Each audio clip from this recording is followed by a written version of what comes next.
Sekretaris Badan BPDJ Bapak Insinyur Zamrides MSI. Karena sudah dibuka, para tamu undangan juga di sore hari ini nampaknya sudah bersiap. Saya boleh minta tepuk tangannya dulu sore hari ini? Baik, saya akan menyapa lagi selamat sore untuk Bapak dan Ibu tamu undangan. Kemudian juga kan ini sudah di pukul 16 nampaknya ya.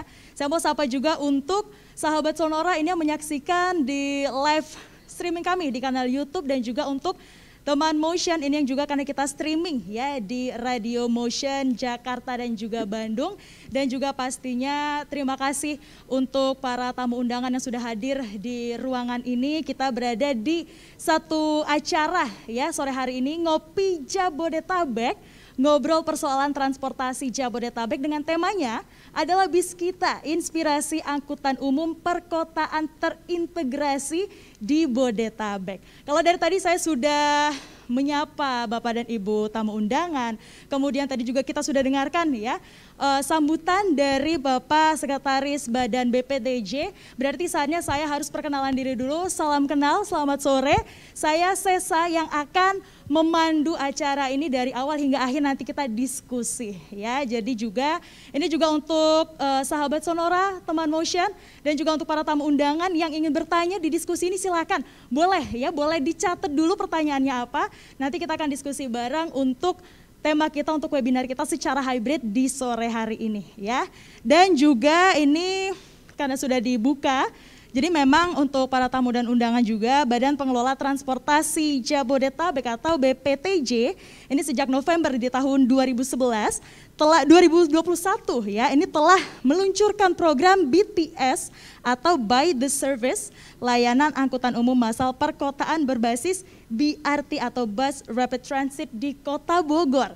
Nah, layanan yang bernama Bis Kita Transpakuan ini merupakan program yang diluncurkan oleh pemerintah pusat ini ya. Jadi memang harapannya adalah kedepannya ini menjadi satu inspirasi untuk angkutan umum lainnya yang juga mendorong pengembangan layanan angkutan umum massal berbasis BRT di wilayah Bodetabek. Nah juga kabar terkininya, Bis Kita Transpakuan ini mendapatkan sambutan sangat positif. Nah, sambutan positif ini oleh warga Kota Bogor ya, yang nampaknya memang menyukai ataupun juga ini menjadi salah satu transportasi tidak hanya untuk acara weekend, tapi juga untuk menjadi salah satu alat transportasi yang bisa digunakan per harinya. Nah pastinya juga di sore hari ini saya tidak sendirian, saya nanti akan bersama ada 5 narasumber saya yang akan saya sapa satu-satu. Saya mau sapa dulu untuk sore hari ini dari Direktur Angkutan BPTJ Bapak Tatan Rustandi MSC. Selamat sore Pak Tatan. Silakan Pak untuk waktu dan tempatnya, boleh maju ke depan Pak untuk kita berdiskusi di sore hari ini. Boleh disambut dulu tepuk tangannya untuk para tamu undangan. Silakan Pak.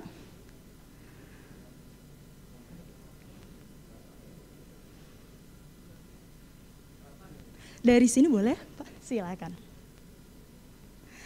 Baik, itu untuk narasumber kita yang pertama di sore hari ini. Kemudian juga saya mau sapa untuk narasumber kedua saya adalah Direktur PT Kojari Operator dan Investor Bis Kita Transpakuan, Ibu Dewi Jani Chandra. Selamat sore Ibu Dewi, silakan, boleh. Silakan Pak.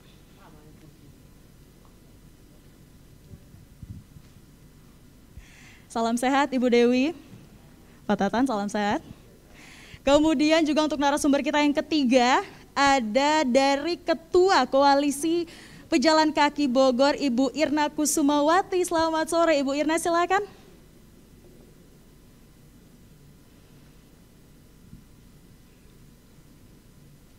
Salam sehat Ibu Irna. Dan juga karena tadi seperti yang saya sampaikan juga di awal, jadi untuk webinar ini kita secara hybrid. Ada 3 narasumber yang sudah menemani saya di sore hari ini secara offline, dan juga nanti yang akan bergabung bersama kita via online adalah dari Presiden Institut Otonomi Daerah, Bapak Profesor Dr. Johermansyah Johan, nanti yang akan bergabung secara online juga untuk webinar kita di sore hari ini ya. Kemudian juga yang akan bergabung secara online Ini adalah dari Kepala Dishub Semarang Pak Endro. Ini nanti juga akan bergabung bersama kita di diskusi kita sore hari ini secara online. Karena narasumber kita sudah hadir 3 secara online, yang 2 juga nanti akan bergabung secara online. Saya juga nggak sendirian di sore hari ini. Saya mau sapa dulu, ada Bapak Darmaning Tias. Dia adalah seorang pengamat transportasi dari Institut Studi Transportasi atau INSTAN. Pak Darma, silakan, selamat sore. Boleh tepuk tangannya dulu dong.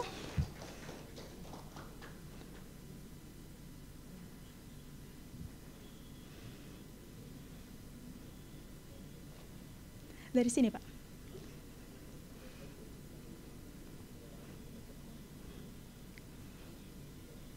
Silakan, Bapak dari sini. Bapak di sini. Di sana. Baik, karena dari narasumber kita sudah hadir secara online dan juga offline, dan juga yang akan memimpin jalannya diskusi hari ini bersama dengan Pak Darma. Ini saya waktu dan tempatnya, Pak Darma, silakan. Baik, terima kasih sekali Mbak Sesa atas waktunya. Assalamualaikum warahmatullahi wabarakatuh. Baik Ibu dan Bapak sekalian, baik yang ada di ruangan ini maupun yang ada di Zoom, izinkan saya bersama Mbak Sesa ini memandu acara saling bergantian, dan saya tidak perlu menjelaskan kembali siapa yang hadir di sini karena tadi sudah diperkenalkan oleh Mbak Sesa. Jadi kita akan memulai diskusi ini dengan bertanya pada Pak Direktur Angkutan di BPTJ, Pak Tatan Rustandi. Nah, kan BPTJ, pemerintah melalui BPTJ ini kan membangun layanan by the service di Kota Bogor ini ya. Nah, ini kan merupakan salah satu langkah yang cukup strategis gitu. Nah, ini mimpinya apa sih Pak? Gitu. Apakah ini pengen seperti Transjakarta atau bagaimana gitu? Dan sejauh mana nanti komitmen pemerintah pusat dalam hal ini untuk melanjutkan program by the service ini selanjutnya? Mungkin itu dulu Pak. Ya, nanti disambung pertanyaan yang lain.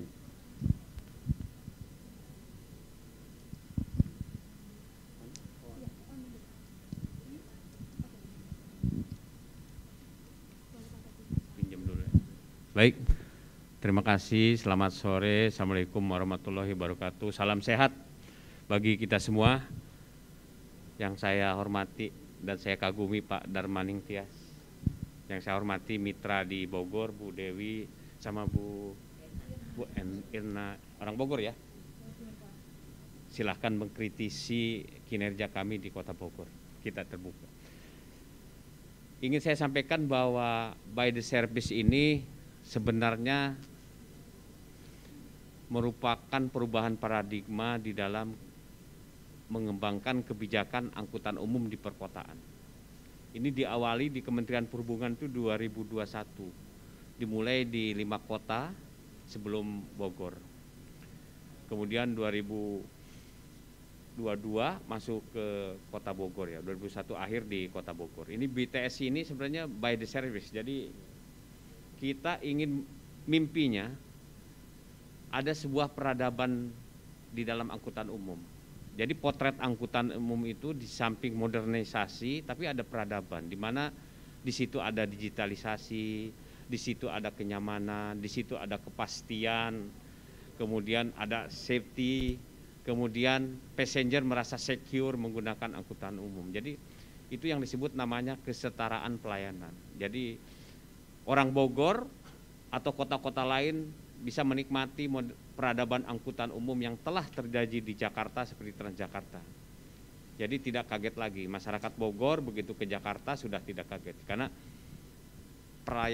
pelayanan sudah setara. Nah, kalau bahasa Sundanya itu equality level of service. Nah, kalau layanannya sudah equal, sudah setara, baru kita berbicara kesetaraan konektivitas. Konektivitas, kemudian aksesibilitas. Oleh karena itu orang yang menuju mau menggunakan angkutan bus semestinya ada kolaborasi antara pemerintah pusat dan pemerintah daerah. Pemerintah pusat memberikan subsidi dalam bentuk BTS atau subsidi berbasis layanan. Di satu sisi nanti pemerintah daerah komit membangun fasilitas-fasilitas yang terintegrasi. Bisa saja itu fasilitas bersifat shelter, trotoar, atau barangkali di samping shelter terminal juga terpadu seperti di Kota Bogor. Walaupun belum menunjukkan performan bagus, namun inisiasi ini cukup bagus. Nah, integrasi ini menjadi penting. Jadi mimpi yang ketiga adalah konektivitas. Konektivitas itu tentu satu sama lain bisa terhubungkan. Kalau di BPTJ ada bahasa yang sangat menarik, yaitu seamless transport. Jadi orang, kalau bahasa Sunda itu les, jadi tidak ada hambatan. Jadi bahasa operasional seperti itu, jadi tidak ada hambatan. Jadi orang melakukan perjalanan itu seperti tidak hambatan. Nah, apa yang bisa dilakukan? Yaitu melalui digitalisasi, adanya tiket terpadu. Oleh karena itu, BTS yang dikembangkan ke depan itu di samping modernisasi, ada juga dalam konteks digitalisasi. Jadi contactless, jadi tidak ada lagi cash, jadi cashless. Orang biasa merubah peradaban menggunakan kartu-kartu yang sudah berkembang sekarang. Nah, mudah-mudahan kita bukan hanya bicara Bogor. Jadi Pak Darmaning Tias, mudah-mudahan 2023 kita bicara kota-kota lain.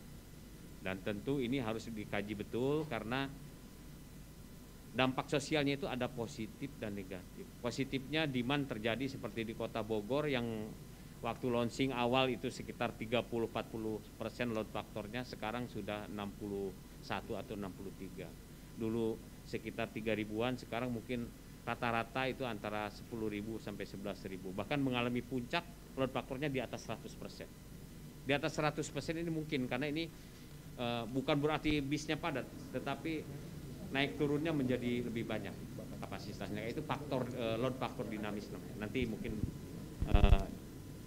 dari Kojari bisa menyampaikan bagaimana peningkatan meningkatan jumlah penumpang yang menggunakan BTS ini. Tapi Bogor ini tentu berbeda dengan kota lainnya, cukup menarik. Kalau di kota lain weekend itu load factor menurun atau jumlah penumpang menurun. Kalau di Bogor malah naik. Ini menunjukkan bahwa masyarakat Bogor mungkin lebih senang kuliner ya Bu ya. Dan daya beli masyarakat Kota Bogor sesungguhnya sudah cukup baik. Mudah-mudahan ke depan kita bisa menerapkan tarif juga. Mungkin itu kira-kira mimpi kita. Jadi ada kesetaraan layanan di Jabodetabek. Orang merasakan peradaban angkutan umum yang modern itu seperti apa. Kira-kira seperti itu Pak Darmaning Tias. Terima kasih. Ya, boleh nyambung sebentar Pak. Kinerjanya di bis kita ini katanya meskipun baru gitu ya, cukup menggembirakan gitu. Nah, bagaimana dengan bis kita di tempat-tempat lain misalnya, dan apa kira-kira harapan ke depan supaya bis kita ini bisa semakin menjawab kebutuhan masyarakat? Baik, terima kasih. Saya pikir pertanyaan menarik. Ini kriteria atau Bogor ini menjadi referensi untuk kota-kota lain. Waktu mengusulkan rencana BTS tidak hanya sekedar mengusulkan saja, tetapi menggunakan trayek-trayek yang memang akan menimbulkan potensi demand. Seperti di Bogor memang yang diusulkan itu adalah koridor-koridor yang memang demandnya sudah ada. Karena ada kebijakan itu trayek angkot 31 kalau nggak salah, 31 ya, 31 sehingga trayeknya sudah tumbuh. Yang kedua memang karakter masyarakat Bogor itu masih senang menggunakan angkutan umum. Jadi kalau di Bogor tuh Bapak bisa status sosial yang naik angkot itu sangat bervariasi. Jadi tidak ini untuk kelas bawah, tetapi tidak. Di Bogor itu karakter masyarakatnya cukup menarik karena yang ketiga memang faktor kota juga sangat memungkinkan karena di Bogor ini kulinernya cukup banyak kota kuliner sentring kota wisata. Nah, ini kemudian komitmen pemerintah itu menjadi kata kunci dalam keberhasilan BTS ini karena Bogor ini merintis usulan proposal BTS ini bukan 1 tahun 2 tahun tapi cukup lama, sehingga konflik sosial sudah bisa direda sedini mungkin. Oleh karena itu orang banyak bertanya, katanya 1 juta angkot tetapi tidak ada protes waktu layanan BTS. Ini kesigapan daripada pemerintah daerah. Oleh karena ini dalam kesempatan ini kami juga mengucapkan terima kasih terhadap dukungan pemerintah daerah yang sudah luar biasa tetapi belum optimal. Kenapa belum optimal? Karena perlu ada usaha-usaha lain supaya layanan ini menjadi tepat waktu atau tidak mengalami gangguan di jalan. Jadi layanannya tidak mengalami kemacetan lah layanan bis kita ini. Oke, baik, terima kasih Pak Tatan. Saya akan beralih ke Ibu Dewi. Ibu Dewi ini sejak dulu menjadi operator ya. Bedanya dulu operator angkot, sekarang operator bis kita. Nah, saya kira ini menarik Bu Dewi. Bagaimana Ibu kok mau beralih, katanya dulu susah sekali nih mau men-scrap angkot, kok mau jadi operator bis kita. Gimana pandangan Bu Dewi? Terima kasih Pak Daman. Selamat sore semua. Menurut saya bis kita dari ke Kota Bogor itu adalah impian yang sudah lama saya impikan, memiliki transportasi yang terintegrasi, baik, sangat bagus menurut saya dan sangat bersih dan nyaman. Itu mungkin cita-cita semua orang dan baru sekarang ini terwujud. Saya sangat berterima kasih kepada BPTJ, Kemenhub yang telah memberikan ini ke Kota Bogor. Kota Bogor memang terkenal dengan 1 juta angkot, meskipun nggak ada 1 juta ya Pak ya sebenarnya. Dari tahun 2009 itu sudah dicanangkan kita ingin mengkonversikan 3 angkot menjadi 1 bis. Nah, baru terrealisasi di tahun 2021. Di sini memang sangat-sangat diimpikan oleh kita semua, kendaraan yang tepat waktu, nyaman dan lancar, di mana tidak perlu menunggu lama, dan kebanyakan itu angkot itu orang kesal karena mengetem. Tapi budaya memang di Kota Bogor itu seperti yang Mbak Kataran bilang itu memang orang mencintai transportasi umum. Nah, di sini dengan adanya bis kita itu kita membangun struktur yang membangun kultur yang baru untuk Kota Bogor. Nah, di Kota Bogor memang kita ada uniknya adalah konversi 3 jadi 1. Dan benar-benar yang dijalankan adalah rute yang memang sudah betul-betul ada dari dulunya, dan kita ini berjalan bersama-sama angkutan yang sudah lama, dan kita akan menjalankan ini membunuh angkot yang kita lewatin. Sehingga kita dapat berkolaborasi dengan baik dengan rekan-rekan angkot, dan sehingga disinilah uniknya di Kota Bogor, meskipun terkenal dengan 1 juta angkot Pak Tatan, tapi tidak ada terjadi demo gitu dengan jalannya bis kita. Resepnya apa sih Bu kok enggak terjadi demo itu?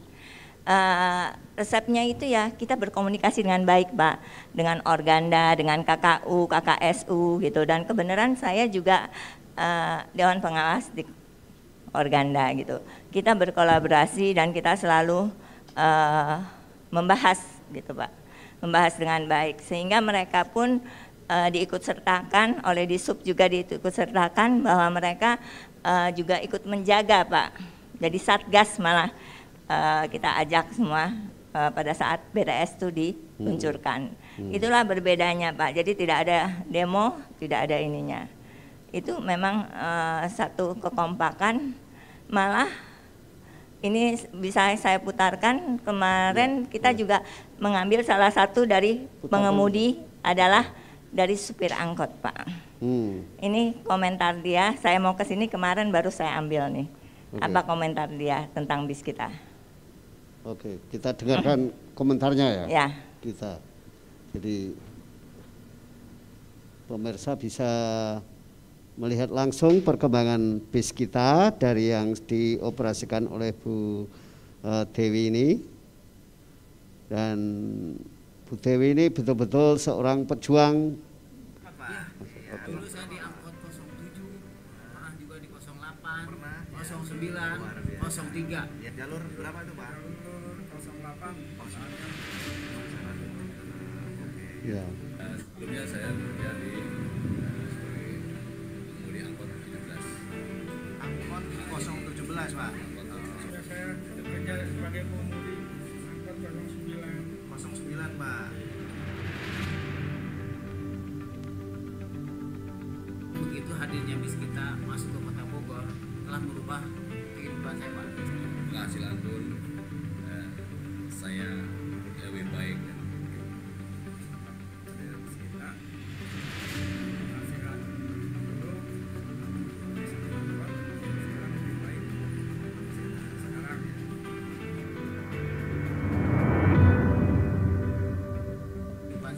Selain merubah penghasilan yang lebih baik, juga secara karakter pribadi saya mendapat satu pengemudi yang kebanggaan Pak. Disiplin di jalan, pengetahuan terhadap rambu-rambu lalu lintas menjadi lebih baik.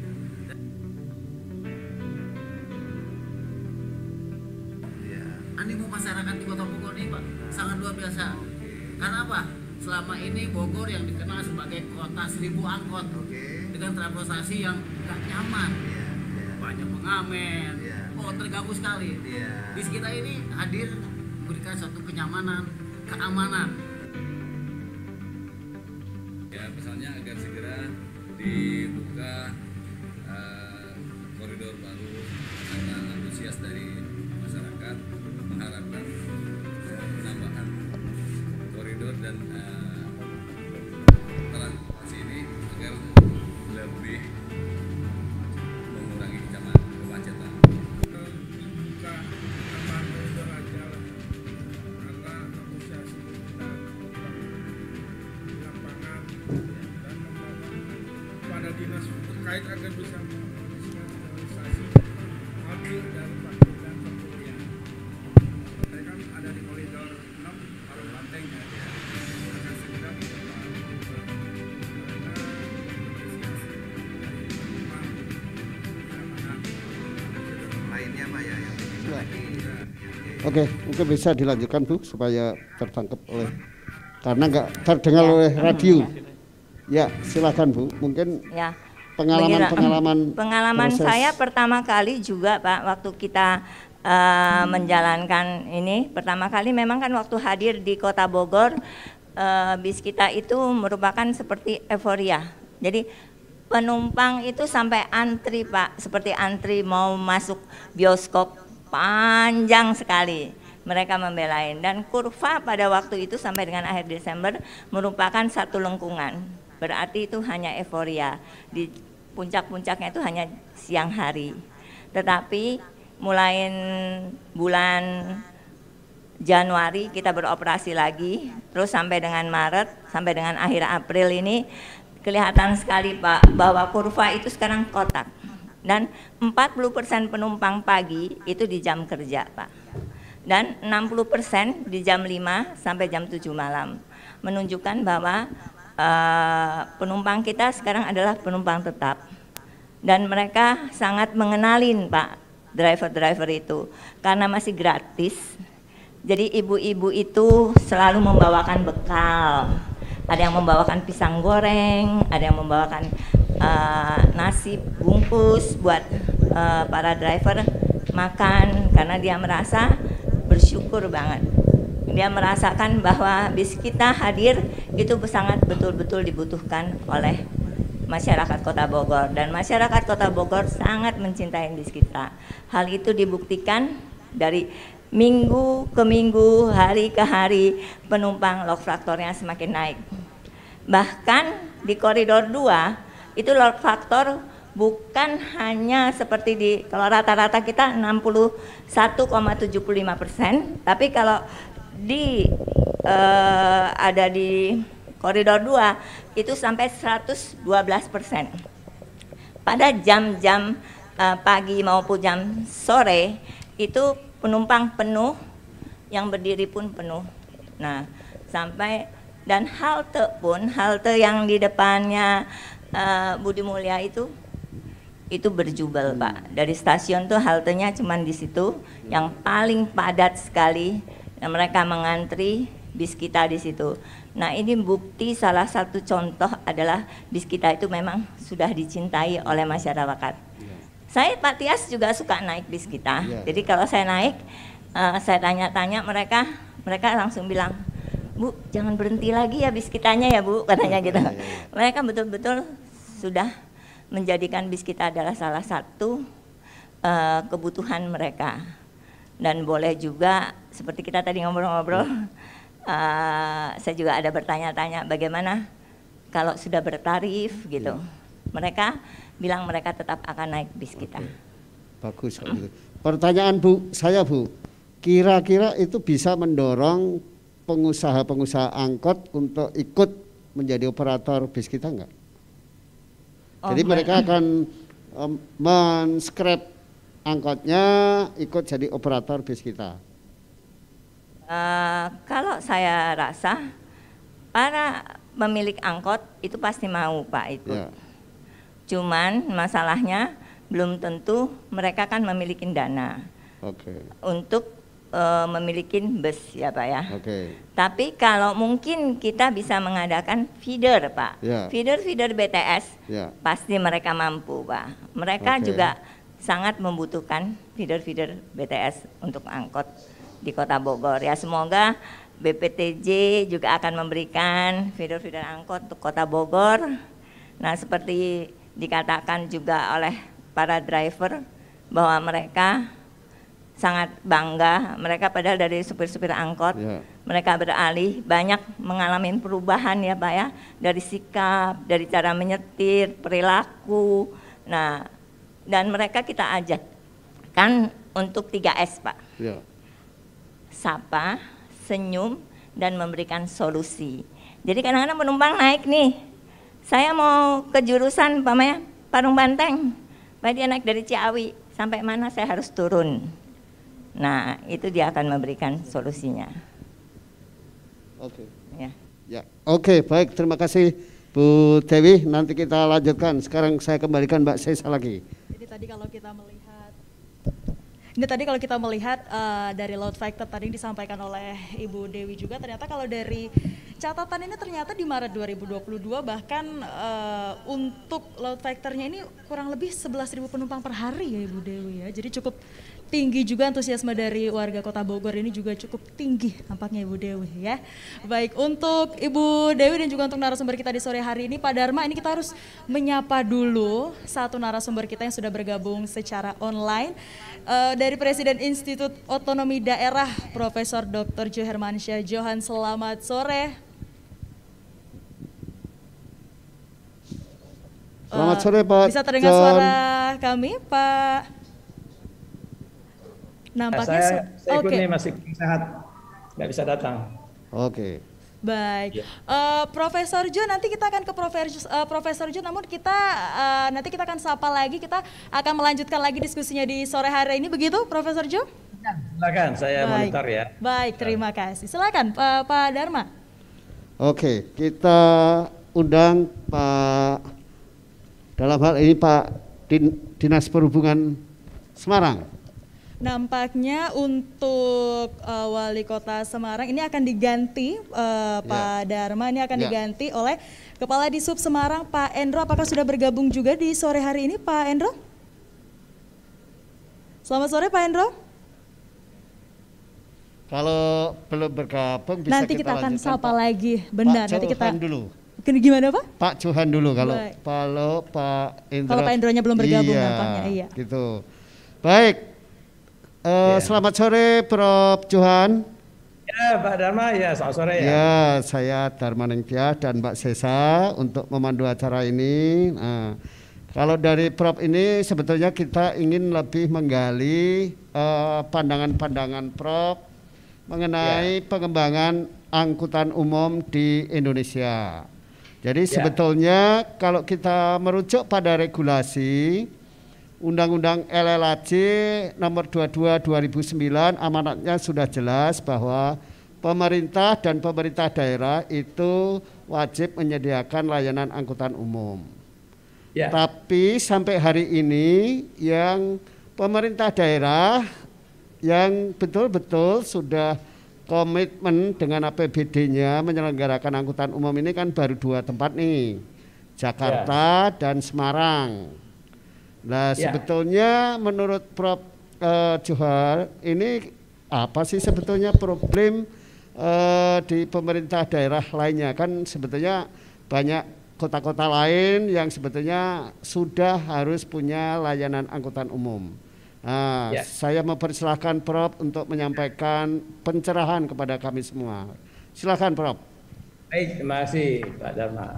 Jadi ada faktor regulasi ya.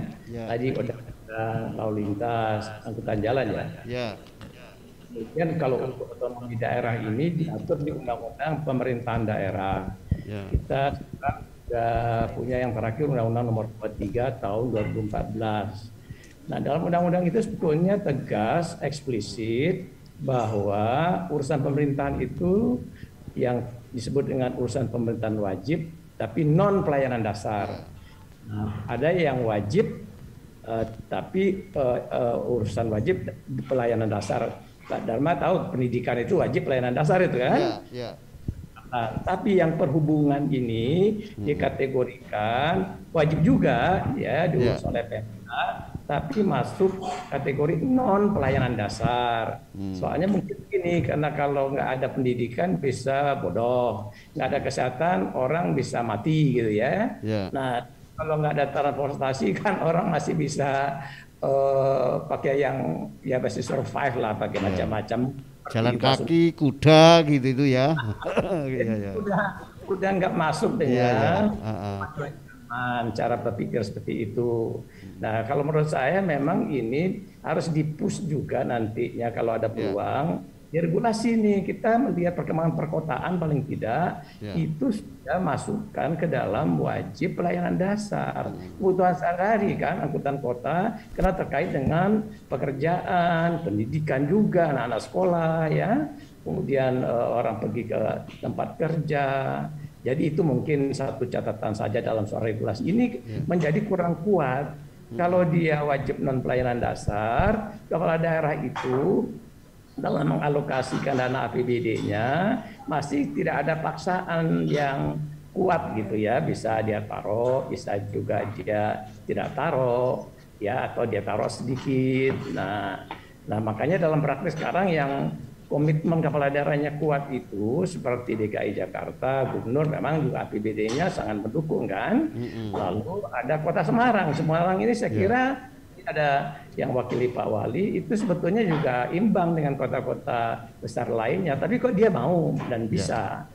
Berarti faktor leadership nih Pak Wali Kota sangat kunci. Dia pengen sekali warga kotanya mendapat pelayanan yang baik di bidang transportasi publik itu.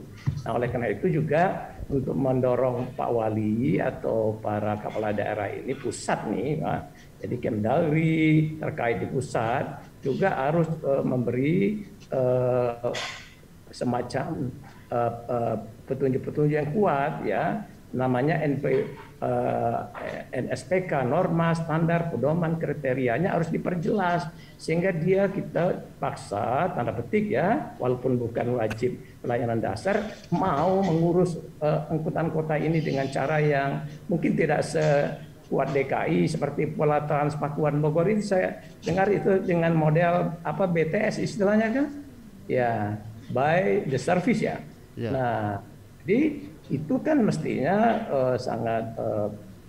sangat visible lah, dicoba di Bogor mudah-mudahan dengan juga pusat nge-push, lalu ada Kementerian Perhubungan tadi lewat teman-teman di BPJT ya. Nah, itu semua. Jadi jangan dilepas. Kalau kepala daerah dilepas saja suka-sukanya, dia kepentingannya banyak sekali, mau taruh uang APBD itu akhirnya nggak ada sama sekali. Seperti yang kita lihat kasus ini kan baru Semarang sama Jakarta. Nah, Bogor ini sekarang kan mau dicoba. Nah, harusnya juga Bekasi, Depok saya kira dimungkinkan untuk itu, dan harus ada semacam special treatment lah ya. Jadi penanganan khusus Kementerian Perhubungan sama-sama Kemdagri ya kan mencoba meyakinkan kepala daerah itu untuk di kota-kota yang Bodetabek tadi mau taruh APBD-nya dalam bentuk untuk katakanlah tahap awal ini model BTS tadi. Itu Pak Dharma. Ya, izin Prof, saya tanya satu pertanyaan lagi. Meskipun bukan sebagai kebutuhan dasar, tetapi kan dalam kerangka otonomi daerah, sebetulnya pemerintah pusat itu bisa mendesakkan kepada Pemda untuk membangun layanan transportasi umum yang berkeselamatan gitu. Bisa ya? Betul. Bisa sekali. Nah, itu yang effort itu yang saya lihat perlu kita dorong lagi dengan cara tadi special treatment, pendekatan khusus untuk kota-kota aglomerasi di Jakarta dulu. Jadi model nanti berkembang di Surabaya, berkembang di Medan dan sekitarnya dan sebagainya. Nah, ini tidak hanya kalau diserahkan sama Kementerian Perhubungan, walaupun ada wadah khusus kita yang namanya BPTJ, tapi kalau bosnya kepala daerah itu kan Mendagri, Mendagrinya adem ayem aja, diem aja di ordanya kan, ya udah wali kotanya nggak begitu peduli. Tapi kalau mereka diajak atau dipanggil, didesak dikit, mereka akan serius lah, menurut saya begitu. Oke, baik, terima kasih Prof. Nanti kita sambung kembali. Sekarang saya kembalikan Mbak Sesa. Sebelum kita lanjut untuk diskusi lagi di sore hari ini, saya juga mau mengingatkan untuk para tamu undangan yang hadir, Bapak dan Ibu sekalian, kemudian juga untuk sahabat Sonora dan teman Motion ini yang juga mendengarkan dari radio diskusi kita di sore hari ini, Bapak dan Ibu juga ya. Jadi silakan untuk pertanyaannya ini boleh disampaikan di kolom komentar kami, di live chat kami, di streaming kami sore hari ini, karena nanti di akhir acara kita akan masuk ke segmen Q&A, di mana nanti untuk pertanyaannya akan langsung dijawab oleh narasumber kita di sore hari ini. Dan juga pastinya untuk Bapak dan Ibu tamu undangan di sore hari ini juga nanti di akhir acara kita akan berdiskusi bersama. Jadi silakan untuk pertanyaannya ditampung dulu, nanti akan kita siapkan di program Q&A. Pak Dharma, silakan dilanjutkan. Bagaimana Pak Endro, sudah bergabung kah? Nampaknya coba kita panggil lagi Pak Endro, selamat sore. Baik, belum bergabung, tapi kita harus ke Ibu Irna dulu nih yang di pojok sana nih Pak Dharma. Iya, kalau Pak Endra belum bergabung, kita beranjak ke Bu Erna ini. Bu Erna ini dari Koalisi Pejalan Kaki Bogor. Yang punya Bogor nih gitu. Nah, kalau bis kita itu kan selalu lekat dengan pejalan kaki, karena first dan last mile-nya itu selalu menggunakan jalan kaki. Nah, gimana pandangan Bu Erna sebagai pejalan kaki melihat kehadiran bis kita ini? Sudah pernah naik belum? Sudah dong Pak. Dan gimana pengalamannya? Mungkin bisa diceritakan kepada para sharing pendengar Sonora maupun yang hadir di sini dan juga yang mengikuti lewat Zoom. Silakan Bu. Ya, baik, terima kasih Pak Dharma. Selamat sore, Assalamualaikum warahmatullahi wabarakatuh. Mungkin sebagian sudah kenal dengan apa itu KPKB ya. Kayak kadang-kadang konotasi KPK-nya itu sudah langsung ngeri aja gitu ya. Padahal KPK itu adalah Koalisi Pejalan Kaki Kota Bogor. Memang tidak hanya Kota Bogor saja, di kota-kota lain juga ada. Kayak di sini juga ada teman saya, ada yang dari KPK Jakarta. Jadi kita sama sebenarnya dari KPK juga mempunyai visi khususnya di Kota Bogor. Sebelum saya beranjak kepada mengenai bis kita, mungkin lebih mengenal dulu apa sih KPKB, ngapain sih KPKB itu gitu kan. Jadi KPKB ini sebenarnya adalah kelompok dari beberapa komunitas sosial yang terdiri dari kelompok sosial, baik itu dari disabilitas, kemudian dari kelompok hobi yang doyan jalan, yang pesepeda juga kumpul di situ, ya kan. Ini adalah kelompok masyarakat yang menaruh minat, perhatian kepada pejalan kaki, pesepeda dan fasilitasnya. Jadi kita punya visi gimana waktu itu Kota Bogor menjadikan kota yang berbudaya, ramah, kemudian berwawasan lingkungan yang sehat, berkelanjutan, dan bernuansa pariwisata. Yang dimana tahu sendiri kalau di Kota Bogor asik kalau untuk berjalan-jalan, ya kan? Jalan-jalan ketemu kuliner, jalan-jalan ketemu kuliner, gitu kan? Nah, kita juga ingin menciptakan kembali Bogor seperti dahulu, yaitu dengan asiknya berjalan kaki. Nah, dengan berjalannya proses waktu, beberapa staging pedestrian juga kami ikut serta dalam mulai perencanaan, pengembangan, kami diajak ikut serta oleh pemerintah setempat. Nah, dalam perjalanan juga akhirnya datang tuh bis kita, gitu kan ya.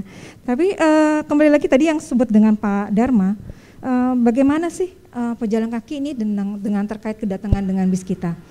Kembali lagi ditekankan bahwa dasarnya fasilitas pejalan kaki itu apa sebenarnya.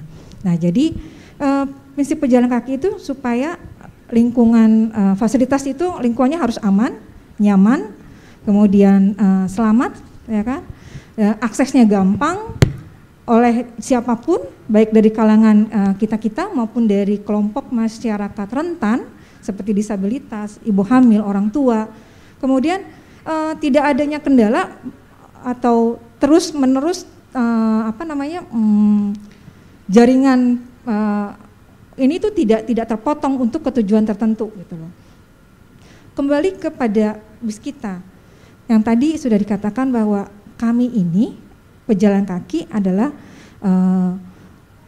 mempunyai keinginan di mana bahwa setiap fasilitas yang sudah dibangun ini juga terintegrasi dengan apa yang sudah dilakukan oleh pemerintah.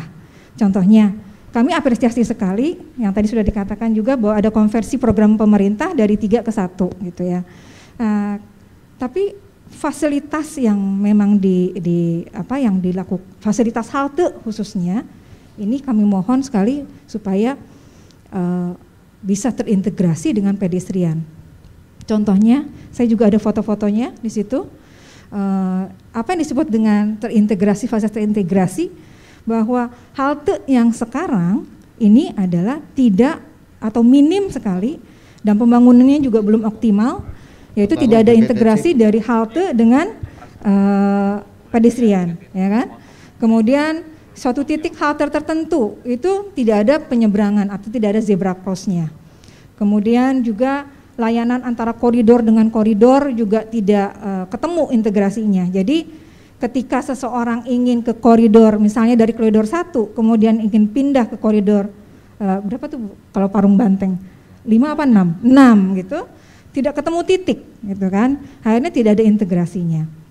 Nah, kenapa kita mengatakan demikian? Karena juga perlu diketahui bersama bahwa salah satu syaratnya bahwa suksesnya pengembangan angkutan umum itu adalah fasilitasnya, fasilitas yang terintegrasi dari dan ke halte. Karena perlu diingat bahwa penumpang angkutan umum adalah pejalan kaki. Jadi bagaimanapun fasilitas-fasilitas itu juga memang harus segera dioptimalkan, harus segera dibangun, karena mindset kita itu kan selalu ingin cari yang kemudah, cari yang gampang, tapi jangan lupa bahwa kenyamanan, aman juga memang sangat kami perlukan. Ya, beberapa koridor juga atau beberapa halte juga memang belum optimal. Dari halte satu ke halte yang lain juga ada yang terlalu jauh, gitu kan. Tidak adanya beberapa bus stop juga masih minim. Nah, seperti itu yang gambaran kami sebagai pengguna bis kita. Oke. Kita naik, saya sendiri pernah naik gitu kan, seperti itu. Jadi betul seperti kata Bu Dewi gitu, antusias kita warga Bogor naik bis kita itu kayaknya sesuatu yang mudah-mudahan ya, bukan karena gratis ya Bu ya, karena masih gratis, jadi orang memang ingin naik gitu ya. Mudah-mudahan biayanya juga terjangkau dan yang tadi sudah dibilang bahwa penumpangnya tetap yang konsisten naik, ya mudah-mudahan harapan saya pun demikian, kami juga warga Bogor demikian harapannya. Semoga kenyamanan yang memang kami rasakan saat ini ketika naik bis kita akan terus tetap terjaga. Harapannya ini supaya untuk warga Kota Bogor tidak hanya memanfaatkan bis kita ini untuk rekreatif saja nampaknya Bu Irna ya, tapi juga untuk kebutuhan aktivitas rutin juga begitu Ibu Irna dan juga Bu Dewi nampaknya ya. Dan juga Pak Dharma, kita harus sapa lagi ini yang sudah bergabung bersama kita di sore hari ini via online. Kepala Dishub Semarang Pak Endro. Selamat sore Pak Endro. Selamat sore Mbak. Apa kabarnya Pak Endro? Salam sehat. Alhamdulillah sehat. Mohon izin kami mewakili Pak Endro. Perkenalkan, nama kami Mulyadi dari Dinas Perhubungan Kota Semarang, kasih angkutan orang dalam trayek. Oke. Pak Mulyadi ya. Siap Bapak. Baik, terima kasih Pak Mulyadi yang sudah mewakili Pak Indra ya. Ya, kita ingin bertanya aja nih Pak Mul, tadi sudah kita bahas bahwa Kota Semarang ini termasuk kota kedua setelah DKI Jakarta yang memiliki komitmen besar untuk pengembangan angkutan umumnya. Itu terlihat dari subsidi yang diberikan ke Trans Semarang. Nah, sebetulnya kita pengen dengar nih supaya teman-teman kita yang di wilayah Bodetabek ini terpacu juga seperti di Semarang. Apa sih sebetulnya yang dorong dulu Pak Wali punya komitmen tinggi untuk memberikan subsidi pada layanan angkutan umum yang disebut Trans Semarang ini Pak? Itu dulu Pak. Dan bagaimana perkembangan Trans Semarang sendiri mungkin bisa disaringkan Pak? Terima kasih Bapak atas waktu dan kesempatan yang diberikan pada kami. Sedikit kami mengulas di tahun 2009 pemerintah Kota Semarang mulai menoperasionalkan BRT Trans Semarang dengan sistem sewa. Selanjutnya di tahun 2010 pengelolaan dikelola oleh Dinas Perhubungan Kota Semarang melalui UPTD sehingga ada beberapa kali penggantian SOTK sampai terakhir adalah dikelola oleh UPTD PLU PTT Trans Semarang. Semangatnya adalah apa yang diamanatkan di dalam Undang-Undang 22 tahun 2009 yang merujuk pasal 158 ayat 1 bahwa pemerintah menjamin ketersediaannya angkutan massal berbasis jalan untuk memenuhi kebutuhan angkutan orang dengan kendaraan bermotor umum di kawasan perkotaan. Dan inilah salah satu komitmen pimpinan daerah kami, Pak Wali Kota kami terkait dengan transportasi. Selain itu juga ada beberapa yang menjadi komitmen untuk memajukan bidang pendidikan dan kesehatan terkait dengan selain dari transportasi tersebut. Pak? Oke, baik, terima kasih sekali pemaparan ini. Kalau sejauh ini di warga Kota Semarang ini menggunakan Trans Semarang seperti apa ini Pak Mulyadi? Alhamdulillah di dalam penggunaan Trans Semarang rata-rata penumpang per hari kurang lebih 33.000 penumpang. Nah, saat ini dari operasional sudah ada 8 koridor utama dan 4 feeder dan 2 koridor malam, yaitu layanan malam bandara dan layanan koridor malam untuk terminal Mangkang, sehingga dari optimalisasi layanan-layanan tersebut sampai akhir layanan yang di bandara malam kita layani sampai misalkan sampai jam 11:30 kita layani sampai 11:30. Kalau terkait dengan terminal Mangkang, optimalisasi dari terminal sehingga koneksitas multi antar moda yang reguler kita melayani sampai jam 7:30 malam, disambung untuk layanan malam sampai jam 11 malam. Sehingga dari semua armada yang ada di BRT Trans Semarang sekitar 259 unit armada. Ini adalah bentuk dari komitmen pemerintah Kota Semarang, Pak Wali Kota Semarang di dalam menyelenggarakan moda transportasi massal yang ada di Kota Semarang. Tarifnya berapa Pak? Gimana Bapak? Tarifnya? Tarifnya, tarif untuk umum 3.500, untuk pelajar, mahasiswa, pengguna kartu identitas anak, veteran, lansia, difabel adalah Rp1.000. 1.000. ribu. Wow, Untuk murah umum sekali ya, Pak. 1.500. Untuk yang tadi kami sebutkan dari pelajar, mahasiswa, pengguna aktivitas sana, veteran, lansia, dan difabel Rp1.000. Ya. Berarti memang disiapkan untuk mengakomodir ini para warga Semarang, Pak Mulyadi ya? Iya, betul. Silakan. Baik, terima kasih Pak Mulyadi. Nanti kita akan sapa lagi Pak Mulyadi. Nanti kita sapa lagi. Saya akan kembali ke Bu Dewi lagi nih. Setelah berhasil mengembangkan base kita yang di Bogor nih, mimpi PT Kojari apa? Apa pengen mengembangkan yang di kabupatennya atau yang di Tangsel atau gimana Bu? Atau mau membiskan kota Bogor semua sehingga nanti ke depan tidak ada angkot lagi? Silakan Bu Dewi. Terima kasih Pak Dias. Mimpi saya sih Pak, mungkin tidak hanya di Kota Bogor, tapi juga di Kabupaten Bogor. Jadi benar-benar terintegrasi.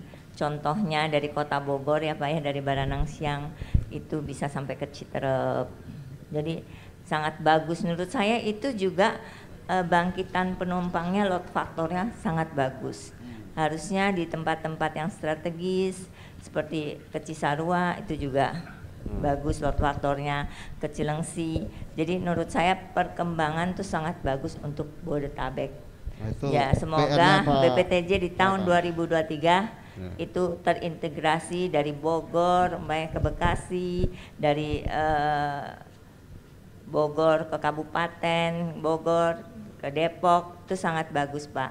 Jadi sangat bermanfaat bagi semuanya. Seperti contohnya aja sekarang kita ke Ciawi, itu load faktor kita aja rata-rata itu udah di atas 100 Pak, rata-ratanya setiap bulannya. Nah itu mencerminkan bahwa sangat bagus. Seperti Pak Tias kemarin ada yang tadi yang bilang bahwa dari Ciawi untuk ke Cisarua itu kan sudah sangat nggak jauh lagi. Mungkin bisa juga dari Bogor itu mimpi saya bisa menyambung sampai ke kabupaten. Nah itu sangat bagus sih Pak. Jadi mimpi saya ya supaya yang saya surprise ya Pak ya sebenarnya terhadap BTS ini itu sudah tidak kalah Pak dengan kita ke luar negeri, bis-bis transportasi umum sangat bersih.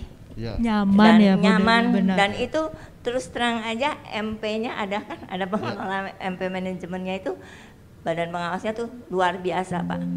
Barat sedikit didenda padahal itu di luar body loh Pak. Apalagi yang di dalam itu sampai kisi-kisi AC itu dia colek dengan tangan, ada debunya enggak. Menurut saya luar biasa untuk bersihannya dan kenyamanannya. Baik, kalau gitu mimpinya kepada teman-teman pengusaha angkot apa? Pengusaha transportasi lah, bukan angkot. Itu tadi kan mimpi. Mimpi saya terhadap menghimbau untuk pengusaha-pengusaha transportasi lain, ayo kita sama-sama untuk meluaskan BTS kemana saja transportasi, sehingga biaya yang terbesar kalau menurut saya untuk kalangan menengah ke bawah itu adalah dengan gaji kita UMK itu adalah untuk transportasi. Dengan transportasi terintegrasi itu akan biaya hidup mereka akan lebih murah Pak untuk transportasi. Itu sangat penting menurut saya. Mimpi saya, ayo kita bersama-sama kita potensikan kalau kita menjadi operator, bukan sekedar dibayar per kilometer, tetapi kita harus memberikan servis yang baik, bagaimana mengajak masyarakat untuk kembali memakai transportasi umum. Oke, baik. Terima kasih Bu, Bu Dewi. Sebelum ke Pak Tatan, saya memberi pertanyaan lagi ke Bu Erna. Apa sih Bu Erna harapan teman-teman KPK terhadap layanan transportasi massal di Kota Bogor, khususnya melalui bis kita ini? Harapannya seperti yang tadi saya juga sudah paparkan, untuk lebih dioptimalkan atau dibangun kembali infrastruktur yang layak dan ramah, bukan hanya buat kita saja, tapi juga buat teman-teman disabilitas, buat orang tua, Itu harapannya juga untuk segera dibangun. Kemudian juga semoga tarifnya jangan terlalu mahal ya Bu. Ya. Karena memang antusias memang naiknya pada saat ini memang cukup tinggi. Kemarin juga pengalaman saya juga banyak sekali ibu-ibu membawa anak-anak gitu ya untuk keliling. Mudah-mudahan harapannya juga dengan bertambahnya koridor juga terintegrasi, tidak seperti sekarang masih terputus gitu ya. Jadi mudah-mudahan ya terintegrasi antara koridor dengan koridor. Jadi kan keinginannya juga bis kita itu terus menerus kan, jaringan itu terus menerus tidak terpotong.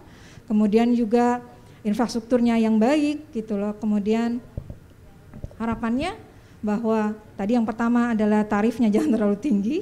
Kemudian mudah-mudahan kenyamanan, keamanan dan keselamatan juga bisa mengakses ke semua kalangan. Karena juga yang naik di bis kita itu tidak hanya kita tapi juga teman-teman yang lain juga membutuhkan fasilitas untuk bisa masuk ke dalam bis kita itu dengan akses yang mudah. Seperti misalnya teman-teman kami yang memakai kruk itu kelihatannya agak sulit untuk naik. Karena di Kota Bogor kalau nggak salah dapat info hanya 2 ya Bu untuk yang mempunyai fasilitas disabilitas. Oh udah 4 sekarang. Nah udah 4 itu pun juga kadang-kadang di mana gitu kan. Kebetulan misalnya teman kami di suatu titik tidak bisa mengenali itu bahwa itu adalah yang punya fasilitas disabilitas, akhirnya kan menggunakan seperti akses yang biasa. Jadi harapannya mudah-mudahan juga seperti tadi teman-teman kami dari kaum disabilitas bisa memperoleh akses yang sangat mudah untuk memasuki ke bis kita. Oke, terima kasih. Terima kasih Ibu Irma. Boleh saya tambahkan? Boleh Pak? Ibu Dewi, silakan. Jadi menjawab untuk Bu Irma, kenapa sekarang itu terputus seperti dia bilang mau ke Ciawi, koridor 2 itu ke koridor 6 tuh terputus ya. Terputus. Karena Bu Irma sebenarnya itu harusnya tadinya kan kita ada 6 koridor. Koridor 3 dan 4 belum terjadi. Di koridor 4 harusnya kita dari kalau mau ke koridor 6 itu kita naiknya koridor 4. Dari Ciawi dia ke Ciparigi. Dia arahnya ke sana. Nah, ini dia akan stop di daerah Jambu 2. Nah, itu dia bisa naik ke koridor 6. Nah, karena koridor 4 belum ada, maka integrasinya terputus, Pak. Sebenarnya tidak terputus. Nah, semoga aja di tahun depan BPTJ memberikan koridor 3 dan 4 sehingga lebih terintegrasi lagi untuk di Kota Bogor. Terima kasih. Oke, kalau gitu ini giliran Pak Tatan untuk menjawab permasalahan-permasalahan yang dikemukakan Bu Erna maupun Bu Dewi dan juga yang lainnya. Silakan Pak Tatan, langkah-langkah apa yang terima kasih atas saran ya. Kalau saya senang dikritik karena kritik itu bagian daripada pembangunan itu sendiri. Jadi tentu kita sebagai regulator sangat menunggu masukan-masukan. Tadi saya mau menjawab, memang secara sistem kalau ini dijalankan seluruh koridor, sebenarnya kebutuhan Bogor itu tidak hanya 6 koridor kalau kita bicara ideal ya. Tapi di satu sisi kita ada financial gap yang harus kita pikirkan sehingga kita membuat prioritas. Prioritas diambil 4, nanti sisanya ada koridor 4 ya. Ya sama 3. Nah, ini sebenarnya harusnya ada kolaborasi antara pemerintah pusat dan pemerintah daerah. Kami mengharapkan bahwa transportasi itu menjadi bagian dari biaya politik para pemerintah daerah. Jadi sudah bergeser sekarang. Kalau kampanye itu sudah pasti masyarakat menuntut layanan angkutan umum yang baik itu sudah menjadi tuntutan. Mudah-mudahan calon kepala daerah nanti memasukkan agenda itu menjadi agenda yang sangat penting. Walaupun secara undang-undang tadi Profesor mengatakan bukan kebutuhan dasar. Dan kami menyarankan memang kalau ada Profesor Maslow ya dulu ya, mau saya gugat itu dia. Ada teori kebutuhan itu kan. Tidak memasukkan tuh sektor transport, hanya sandang, pangan dan segala macam. Orang begitu lahir kan butuh transport. Tapi Profesor Maslow ini sudah nggak ada, jadi kita nggak bisa menggugat itu. Namun demikian barangkali ini harus ada komitmen, karena ini juga pemerintah pusat, kan pemerintah pusat itu menanganinya cukup banyak ya. Sekarang total ada 11 kota. Tapi komitmen pemerintah daerah dan pemerintah kota juga harus mengisi kekosongan-kekosongan tadi. Contohnya tentang integrasi. Integrasi ini kata kunci untuk meningkatkan orang menggunakan angkutan umum. Jadi tidak malas. Kebetulan kalau saya pernah jadi TKI di luar negeri, jadi kalau di luar negeri itu senang jalan kaki. Kalau di Indonesia kan bukan senang jalan kaki, kadang jauh sedikit karena faktor cuaca ya. Tapi mudah-mudahan di Bogor kalau dalam keadaan tidak hujan orang senang jalan kaki sehingga shelter pun tidak perlu berdekatan. Jadi ada effortnya untuk mencapai. Tapi integrasi ini menjadi penting, tidak hanya fasilitas, termasuk tiketing juga ke depan itu harus integrasi sehingga orang mau naik KRL, orang mau naik Trans Jabodetabek menggunakan kartu yang sama. Tapi kartu yang sama itu bukan berarti harus dimonopoli oleh satu operator, bisa aja dengan kartu-kartu yang lain yang sekarang secara sistem sebenarnya integrasi itu tidak ada masalah. Tinggal secara bisnis saja perlu ada bicara di antara mitra. Kemudian tuntutan pengembangan koridor lain saya pikir di dalam rencana strategisnya BPTJ itu sudah termasuk. Bahkan kita sudah bicara tentang feeder services supaya orang menggunakan angkutan umum ini tambah menarik. Tapi prioritasnya nanti di 2023 ini masih, kemarin kita sudah membahas bahwa Kota Bogor ada pengembangan, tetapi keputusannya harus berbicara dengan kementerian lain. Sekaligus nanti juga ada di Depok, di Bekasi dan Tangerang. Mengenai tarif memang sampai saat ini Bu belum ditentukan. Jadi dalam hitungan kami masih gratis, tapi suatu ketika memang akan ditentukan tarifnya berapa. Karena simulasi saya kalau 2000 saja di Bogor itu 1 tahun bisa menghasilkan sekitar 7 miliar. Dengan 11.000 penumpang ya. Itu bisa menghasilkan 7 miliar. Kalau sekarang subsidinya 50 kan bisa berkurang 7 miliar. Artinya uang 7 miliar bisa dimanfaatkan untuk tadi termasuk penguatan fasilitas pejalan kaki, termasuk penguatan feeder, dan tentu ini tidak bisa dilaksanakan saja oleh pemerintah pusat. Sekali lagi kata kunci integrasi ini tidak hanya masalah fasilitas juga, tetapi integrasi dengan teman-teman di pemerintah kota Bogor. Mudah-mudahan pemerintah kota Bogor juga akan membuat suatu agenda untuk mendukung layanan ini, karena sudah terbukti masyarakat kota Bogor cukup antusias. Memang kalau kurang lebih itu biasa Bu, karena ini kan tahap awal ya. Tapi masukan itu sangat bagus. Mudah-mudahan ke depan, karena saya juga criticize tentang bangunan shelter tadi yang tidak tidak blend, tidak visible dengan ini. Tapi itu nanti ke depan mudah-mudahan tidak terulang lagi, karena akses pejalan kaki ini sangat penting. Karena untuk naik bis itu orang kalau di luar tuh malah di atas 50% itu memang pejalan kaki. Sisanya kalau di Belanda itu pakai sepeda.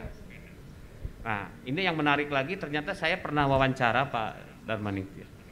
Shiftingnya itu tidak hanya private car sama motor, ada yang biasa menggunakan ojol, sekarang dia menggunakan bis kita.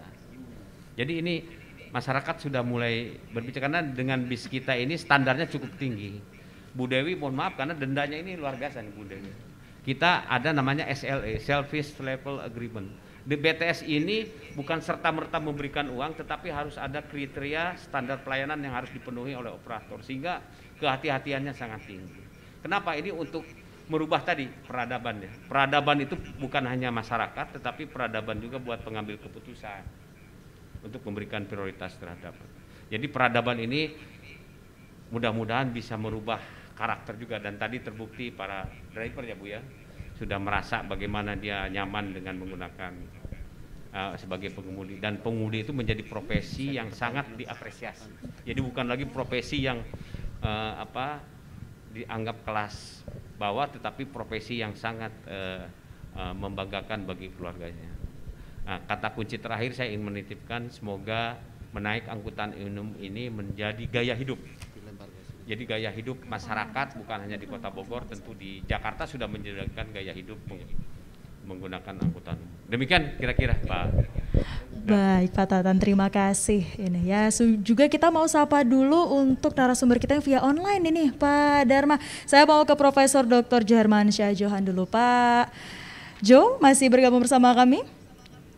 Ya, oke. Iya, basis ya. Baik Pak, silakan. Ini bagaimana untuk dari Pak Ju sendiri melihat BIS kita ke depannya ini akan seperti apa, silahkan. Ya, jadi saya ada satu catatan penting tadi diangkat oleh Pak Tatan ya. Sebaiknya memang tadi untuk penguatan komitmen kepala daerah, khususnya para wali kota dan bupati yang memang daerahnya itu sangat memerlukan perbaikan transportasi publik ya, seperti di kota-kota aglomerasi ini, maka kita harus membuat semacam perilaku yang mengubah tidak hanya kepala daerah itu campaign soal pendidikan, soal kesehatan, kemiskinan yang mau diturunkan, tapi juga memperbaiki transportasi publik di wilayahnya, di daerahnya yang lebih aman, tadi kan lebih nyaman. Nah, sehingga demikian itu juga akan berpotensi untuk bisa membuat kepala daerahnya dapat konstituen ya atau ada konstituen yang bakal penting untuk diperhitungkan suara mereka. Nah, kalau itu bisa sampai ke tingkat itu, jadi ada janji politik dalam kampanyenya, sehingga dengan demikian para wali kota, bupati terkait di situ akan mengadres nanti kalau terpilih kebutuhan itu lewat APBD-nya, dia kasih subsidi dengan berbagai macam skema tadi ya kan, atau mau BTS atau pola Semarang atau pola DKI Jakarta. Saya kira itu yang penting saya garis bawahi untuk membuat ke depan ini berkembang, jangan hanya di Semarang, kemudian sekarang lagi dicoba di Bogor dan Jakarta saja, tapi mungkin ya kota-kota kita di Indonesia ini 93 Pak Dharma ya, 93 itu harus ada, katakan kota besarnya 10, nah kemudian ada kota menengah sekitar 40-an, kota kecil. Nah jadi prioritas kota besar dan kemudian jadi kota-kota menengah yang kita anggap penting untuk diberi perhatian seperti itu. Saya kira demikian nih yang mungkin saya garis bawahi dari Pak Tatan tadi. Terima kasih. Baik, terima kasih Profesor Ju atas pernyataannya. Kemudian juga kita mau sapa satu lagi, ini narasumber terakhir kita, Pak Dharma. Pak Mulyadi masih bersama kami? Iya, masih Mbak. Iya, silakan Pak. Bagaimana ini melihat ke depannya nih Pak Mulyadi? Memang harus ada komitmen dari pemerintah daerah yang sangat kuat sekali terkait dengan pelaksanaan moda transportasi massal, dan itu pun perlu dukungan dari pemerintah pusat secara sinergi, sehingga kita upayakan kepada masyarakat beralih dari kendaraan pribadi ke moda transportasi massal. Hal ini adalah wujud-wujud dari kewajiban pemerintah yang memberikan sebuah layanan terhadap masyarakat, khususnya terkait dengan transportasi, sehingga perbandingan presentasi antara pertumbuhan infrastruktur jalan dan infrastruktur kendaraan ini bisa terselesaikan atau bisa terbantu dengan adanya moda transportasi massal ini. Itu Mbak. Baik, terima kasih Pak Mulyadi nih atas statement terakhirnya nih. Kita nampaknya sudah 1 jam lebih Pak Dharma ya. Berarti kita akan masuk dulu ke segmen Q&A. Ini seperti yang tadi sudah saya sampaikan juga. Mungkin ini dari sahabat Sonora dan teman Motion ini yang mendengarkan di radio sudah diputuskan seperti itu. Tapi untuk Anda yang menyaksikan via Zoom atau ada juga untuk yang menyaksikan live streaming kami di kanal YouTube, ini kita masih berjalan, diskusi ini masih berjalan, dan juga kita akan masuk ke segmen Q&A di mana pertanyaan-pertanyaan dari Anda yang sudah Anda sampaikan di kolom komentar live streaming atau juga untuk Anda para peserta online ya dari Zoom webinar kami ini juga nampaknya ada beberapa yang sudah menyampaikan pertanyaannya ini Pak Dharma. Coba kita lihat dulu ya. Baik, ini pertanyaannya banyak sekali. Ini ya nampaknya sangat excited untuk mendengarkan diskusi kita di sore hari ini ya. Yang pertama ini mungkin kalau saya boleh sortir dulu dari Ibu Endang Riyati ini di Bogor, warga Bogor, ini nampaknya sesuai dengan diskusi kita di sore hari ini ya. Ini mau bertanya untuk Pak Tatan. Dan juga Pak Mulyadi.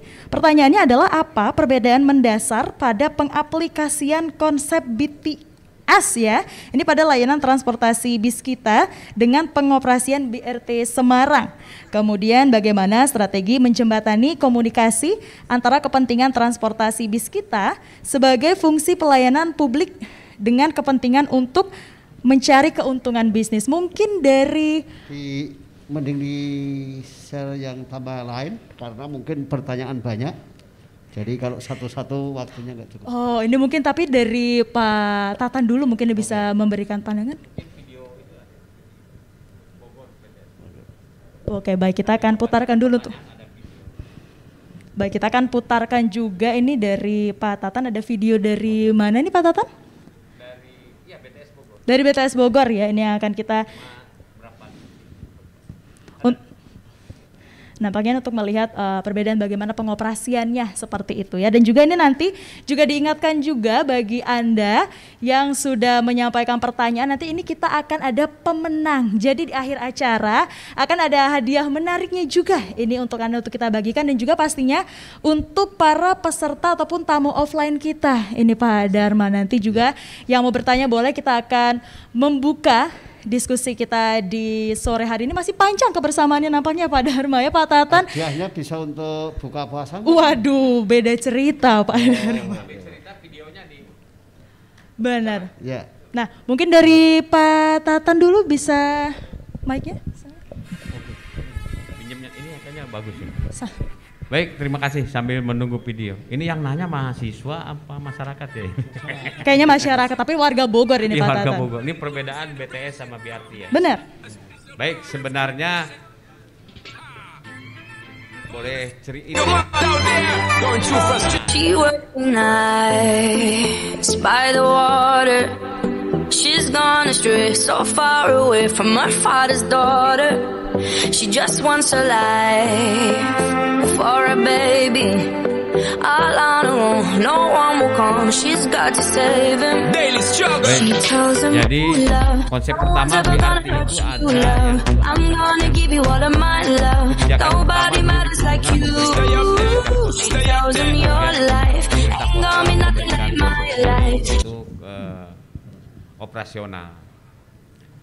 Namun ini tidak jalan. Kemudian skema ini berubah seperti yang di Jakarta juga, sebenarnya itu by the service. By the service itu konsepnya, jadi pemerintah tidak berinvestasi membeli bis, pemerintah hanya menyediakan sejumlah subsidi untuk mengcover biaya investasi, biaya manajemen, biaya pemeliharaan, dan biaya operasional. Wujudnya itu adalah rupiah kilometer. Jadi kalau bahasa itu capital expenditure atau pengeluaran ditambah operasi dan maintenance. Kemudian ada rumusnya, nanti akan keluar namanya rupiah per kilometer. Seperti di Bogor mungkin 11.000 per kilometer. Variasinya tergantung dari panjang jalan sama karakter rute itu sendiri. Nah, membeli layanan ini tentu investasinya karena dari swasta, makanya pemerintah harus menjamin kepastian investasi maupun operasi. Jadi biaya awal itu dilakukan oleh swasta. Tapi sebelum menjalankan operasi ini dilakukan lelang, kemudian ada namanya kontrak, yaitu kontrak layanan. Kontrak layanan itu itemnya sangat banyak. Yang pertama kinerja terhadap bisnya sendiri, bisnya itu bisa baru atau 1 sampai 5 tahun. Kemudian dengan standar atau spek tertentu. Kemudian standar pengemudinya termasuk standar pemeliharaan. Pemeliharaannya itu tidak bisa dilakukan oleh operator tetapi oleh authorized dealer untuk menjaga performa. Karena kalau sudah mogok, denda operator akan menjadi tinggi. Biaya apa saja yang diperoleh oleh operator? Pertama, pendapatan dari kilometer. Itu akan dihitung tiap bulan, dikurangi dengan denda kilometer. Denda kilometer itu nanti ada pelanggaran dari kebersihan atau sistem tidak beroperasi, ada nilai-nilai tertentu, nanti akan dikalkulasi setiap bulannya. Ada juga misalkan pengemudinya ngantuk, menggunakan HP dan segala macam. Yang ketiga, ketersediaan pendukung seperti pool itu harus mampu, sehingga kriteria kenyamanan, kebersihan, ketepatan itu akan menjadi indikator di dalam layanan. Jadi perbedaannya itu ada, BTS ini ada kontrak layanan yang harus dipenuhi oleh operator dalam setiap operasinya. Karena nanti manajemen, bagaimana cara pemerintah mengawasi, ada namanya manajemen pengelola yang independen. Sehingga tadi Bu Dewi cerita sampai kebersihan aja sampai sedetil mungkin, kan itu ada nilai rupiah. Kenapa ini harus dipastikan? Karena kalau tidak dengan kontrak layanan akan kembali ke masa lalu, di mana layanan bis kota bisa berhenti sembarangan, kemudian naik turun juga sembarangan, penampilan sarana tidak bersih dan segala macam. Karena kunci daripada layanan transportasi adalah kepastian layanan, di samping kenyamanan dan kebersihan. Perbedaan yang mendasar pemberian skema subsidinya saja. Kalau ini subsidi berdasarkan kinerja kita bayar, kalau dulu berapapun operasi kita bayar. Jadi tidak ada kontrak layanan. Kalau dalam BTS itu ada kontrak layanan, termasuk yang di DKI. Saya pikir di Semarang juga mungkin sama, ada kontrak layanan. Mungkin itu perbedaan yang prinsipnya. Baik, Pak Tatan, kita ke Pak Mulyadi ini, silakan. Seperti apa? Terima kasih. Hampir ada kesamaan yang disampaikan oleh Pak Tatang. Kalau di Kota Semarang sistemnya subsidinya BEP, break even point, atau titik keseimbangan dari pendapatan dan modal yang dikeluarkan untuk operasional. Per penumpang kurang lebih kalau kita belum bisa subsidi 12.000 sampai 15.000 untuk tarifnya. Tapi dengan Trans Semarang ini tarif 3.500 untuk umum, kartu identitas anak, pelajar, mahasiswa, veteran, lansia, dan difabel Rp1.000 dengan skema by the service atau pembelian layanan, di mana Pemkot mensubsidi tiket yang harus dibayar setiap penumpang yang tentunya sudah melalui tahapan-tahapan kajian, sehingga muncul biaya operasional kendaraan dalam setiap kilometernya untuk selanjutnya dibayarkan pada setiap koridor yang dikelola oleh konsorsium atau pihak ketiga yang terdiri dari pelaku usaha angkutan umum di Kota Semarang. Hal ini sesuai prioritas Kota Semarang, selain berkomitmen untuk memajukan bidang pendidikan, kesehatan, juga di bidang transportasi. Saat ini subsidi pemerintah Kota Semarang berkisar 70% seluruh biaya operasional. Sehingga ini memang butuh komitmen yang sangat kuat dari pemerintah daerah terkait dengan layanan transportasi untuk memberikan layanan kepada masyarakat yang ada di Kota Semarang. Baik, Pak Mulyadi, terima kasih sekali atas jawabannya. Itu tadi untuk pertanyaan dari Ibu Endang. Ini nampaknya. Ini juga selamat untuk Ibu Endang karena pertanyaannya ternyata berhasil mendapatkan hadiah menarik ini Pak Dharma. 500.000 untuk imaninya nanti.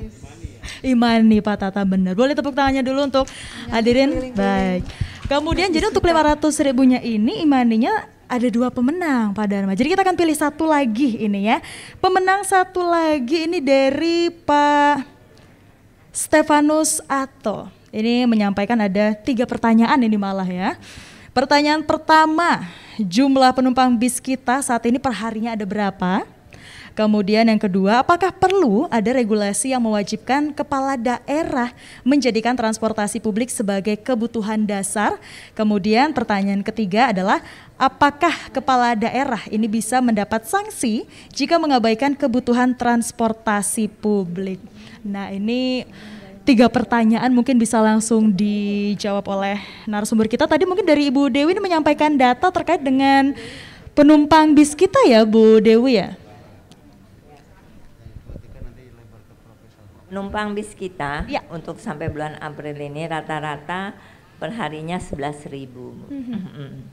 Dan pada peak hour dia bisa mencapai 12.470. Dan sekarang bis kita itu bukan hanya tertingginya di saat weekend, tapi weekday dia ada lebih tinggi. Oke. Ya, jadi bis kita Trans Pakuan Kota Bogor benar-benar dicintain oleh masyarakat Kota Bogor dan sudah merupakan suatu kebutuhan untuk mereka. Oke, baik. Cukup banyak ternyata Ibu Dewi ya untuk Ya, pengguna banyak dari ini. sekali. Baik, kemudian ini untuk 2 pertanyaan dari Pak Stefanus Ato. Ini nampaknya bisa kita tanyakan ke Profesor Jo. Profesor Jo, seperti apa nih pertanyaan yang kedua dulu mungkin bisa dijawab ini. Apakah perlu ada regulasi yang mewajibkan kepala daerah menjadikan transportasi publik sebagai kebutuhan dasar? Ya, saya kira memang perlu, tapi lebih khusus ya di perkotaan. Jadi di perkotaan itu sebetulnya memang kita harus ada satu regulasi lagi namanya Undang-Undang Perkotaan. Kita belum punya itu. Tapi setidaknya kalau untuk perkotaan itu kebutuhan dasar adalah soal transportasi publik ya, transportasi massal. Itu penting disediakan sebagai posisi pemerintah daerah untuk service providers. Dia berkewajiban. Nah, kalau bisa memang dibuat lebih ketat, lebih kuat. Yang tadi formulanya menjadi pelayanan wajib pelayanan dasar ya, kita sempurnakan di situ melalui perbaikan, tapi itu setidaknya undang-undang perkotaan nanti dimunculkan. Lalu satu lagi yang terkait dengan soal sanksi ya, penalti, punishment and reward ya, basis ya. Saya kira ini juga bagus ini kalau mendorong kepala daerah supaya dia mau mengadopsi konsep BTS tadi, kerjasama dengan berbagai pihak termasuk dukungan dari pemerintah pusat, yaitu dengan memberi insentif bagi daerah-daerah atau kota-kota atau kabupaten pun yang mau menggunakan atau mengembangkan transportasi publik massal ini, dia diberi DID, dana insentif daerah. Nah, jadi dia menjadi terdorong atau menstimulan dia untuk juga cepat mau dan dengan demikian juga APBD-nya dia taruh lah untuk itu, apalagi dapat DID, dana insentif daerah di bidang transportasi publik ini. Begitu Mbak Sisi. Baik, satu pertanyaan terakhir ini dari Stefanus Ato nih, Profesor Jo. Apakah kepala daerah ini bisa mendapat sanksi jika mengabaikan kebutuhan transportasi publik? Ya, kita belum sampai sejauh itu mengatur regulasinya ya. Tapi kira modelnya ya tadi lebih ke penalti dalam konteks nggak dapat DID dan insentif. Jadi kalau Anda bikin adopsi kebijakan BTS ya, maka Anda akan dapat dana insentif daerah yang akan diberikan oleh pemerintah pusat ya, dalam hal ini Kementerian Keuangan tentunya. Dan kalau Anda tidak ya Anda tidak bisa mendapatkan dana itu. Pokoknya siapa daerah yang bersedia, kan tidak banyak, tadi kota 93, kota besar cuma 10 katakan ya, dari 93 kota itu. Nah, dibuat semacam dorongan untuk berkompetisi. Kota-kota itu akan ada pemberian dana insentif bagi yang mengadopsi model BTS tadi dalam pengembangan transportasi massal mereka. Tapi kalau penalti misalnya dia diberi sanksi, saya kira tidak tepat juga. Hanya masyarakat saja yang mungkin bisa sanksi kalau dia tidak urus transportasi publik, ya jangan lagi pilih dia dalam pilkada ke depan. Itu mungkin sanksi masyarakat juga penting, Mbak Sisi.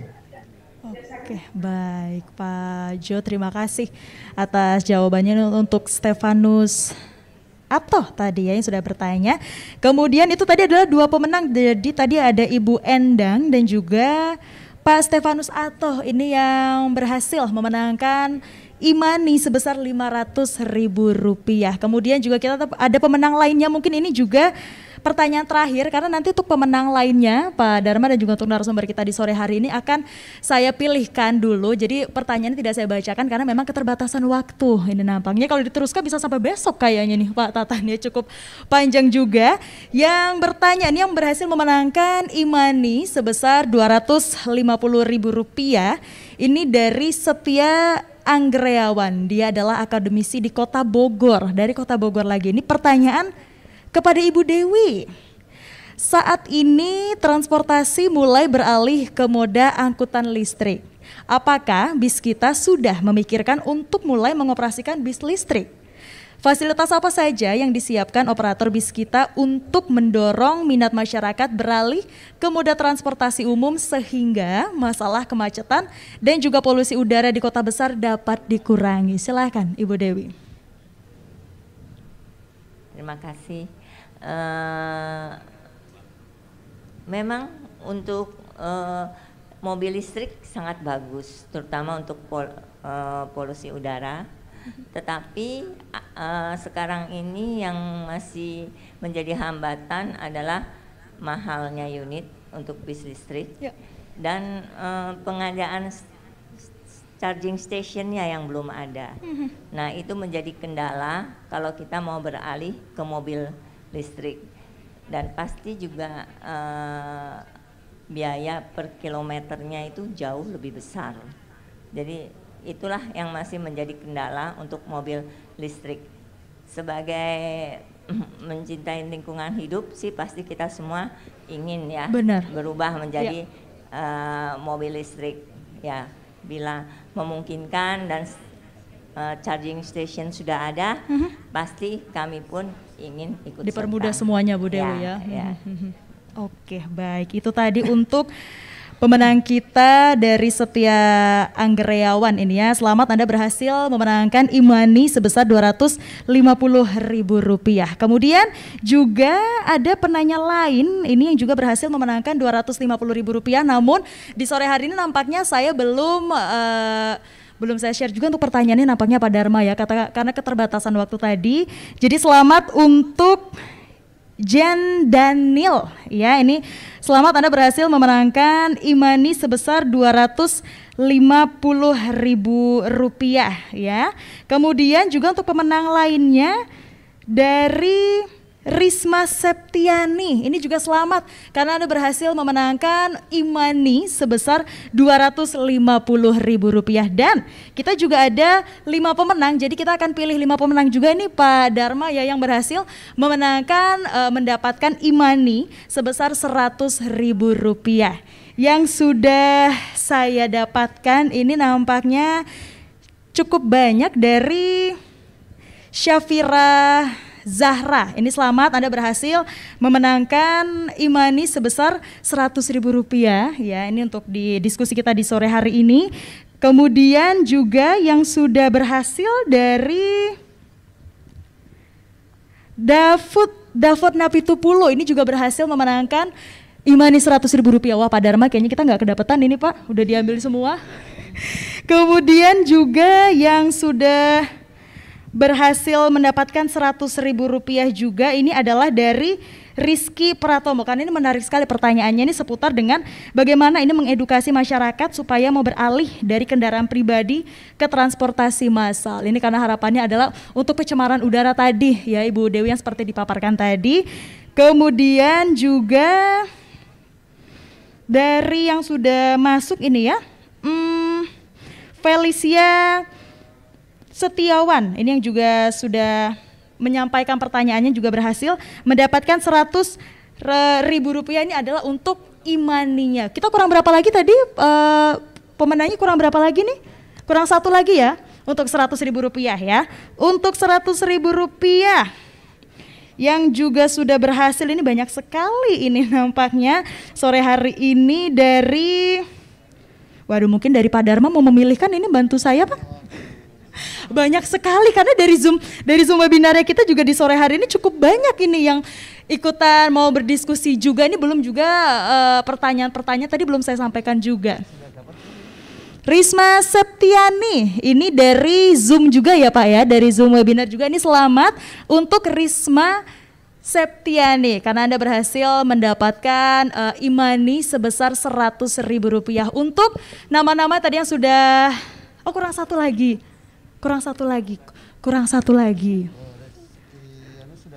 Aldi Rizal Palevi, bukan?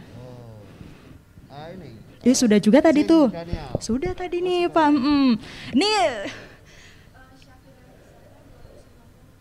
Syafira Zara 250, berarti tinggal satu lagi untuk 100.000. Kurang satu lagi nih Pak Dharma nih. Agus Dwi Setiawan. Agus Dwi Setiawan ini selamat karena Anda juga berhasil mendapatkan e-money sebesar Rp100.000. Nanti untuk para pemenang ya ini nanti akan dihubungi oleh Mbak Ira dari tim panitia. Jadi untuk Anda yang mungkin sudah tadi menyampaikan pertanyaannya, boleh juga nanti ketika dihubungin disampaikan juga untuk nomor HP-nya supaya nggak skip-skip, takutnya malah ke kita Pak Dharma. Hadiahnya malah ke kita kan jadi nggak lucu ya. Baik, itu tadi untuk para pemenang. Selamat untuk Anda. Mungkin ini terakhir untuk menutup kebersamaan kita di sore hari ini dari Pak Dharma, ada yang mau disampaikan silakan.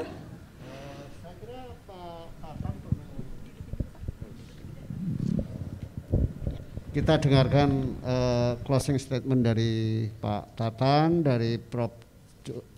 Johan, Prof.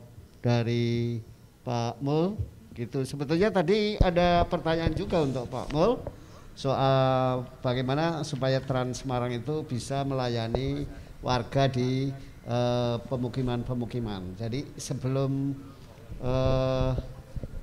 sambil closing statement silakan, bisa Pak. sekaligus menjawab pertanyaan itu Pak Mul. Itu saya persilakan Pak Mul dulu, nanti Pak Tatan terakhir.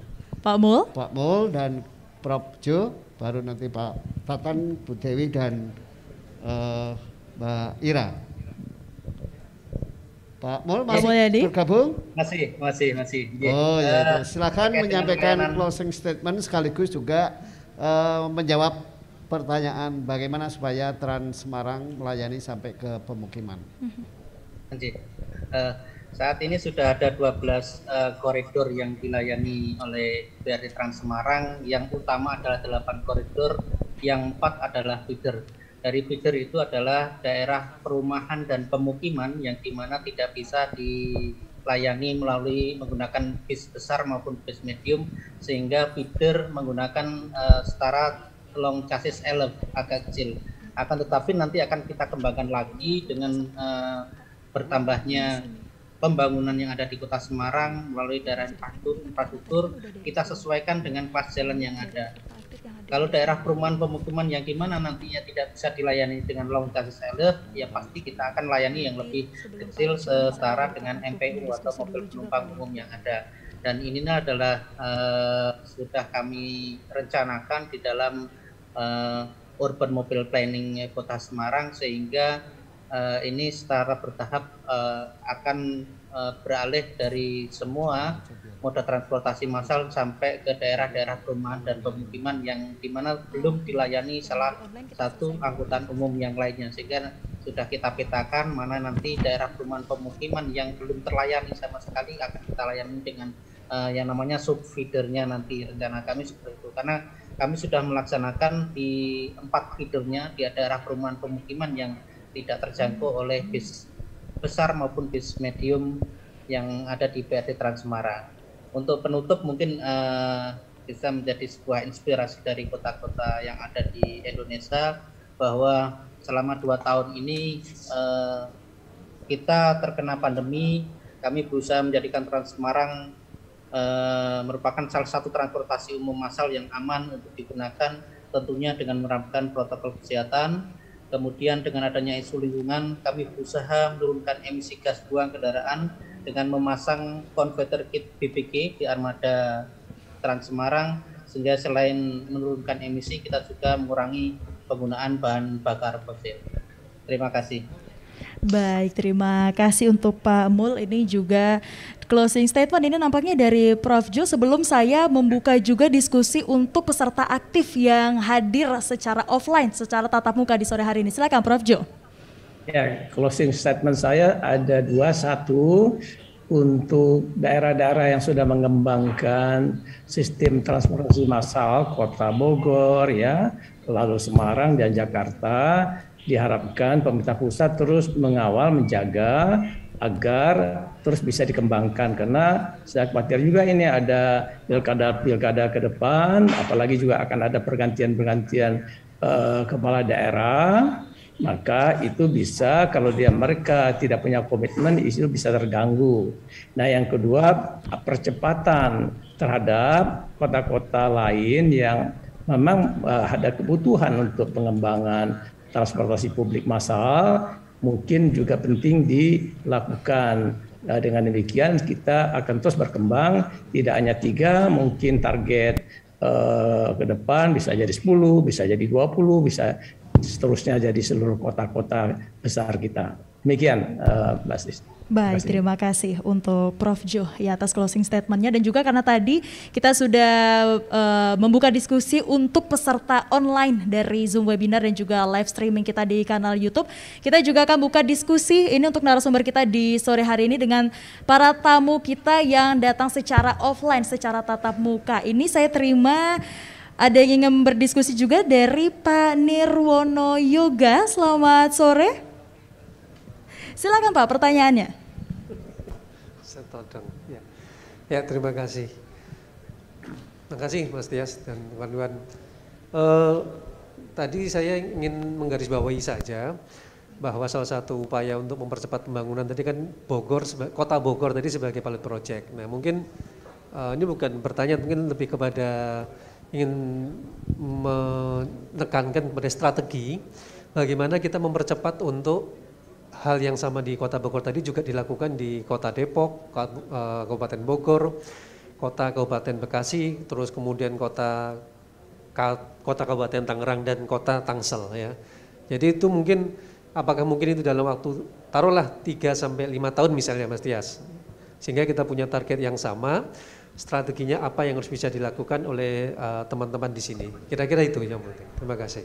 Baik Pak Nirwono, silakan. Ini juga mungkin ada yang mau menanggapi terkait dengan pertanyaan dari Pak Nirwono untuk narasumber kita. Kira kewenangannya Pak Tatan untuk menjelaskan. Iya. Baik Pak Nir, terima kasih.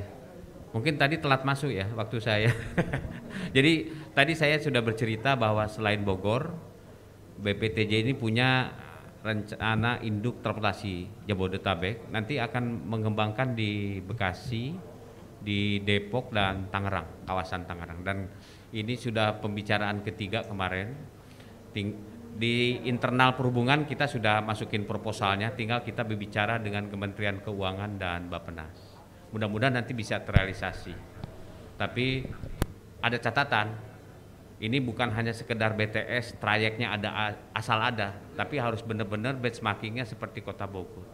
Jadi tidak menunggu terlalu lama, demand-nya langsung naik. Kedua, komitmen dari pemerintah daerahnya. Jangan mengusulkan begitu diterapkan langsung ada demo. Jadi demo bukan persoalan pemerintah pusat, demo persoalannya adalah pemerintah daerah atau pemerintah kota yang harus mampu menyelesaikan seperti di Kota Bogor. Mudah-mudahan. Demikian. Baik, terima kasih Pak Tatan, dan juga mungkin kita lanjut ini untuk satu pertanyaan lagi dari tamu kita secara offline. Ini untuk Pak Alfred Sitorus. Selamat sore. Ya, selamat sore. Assalamualaikum warahmatullahi wabarakatuh. Waalaikumsalam. Ya, silakan Pak. Sebenarnya ada 2 pertanyaan plus penekanan terkait dengan strateginya juga.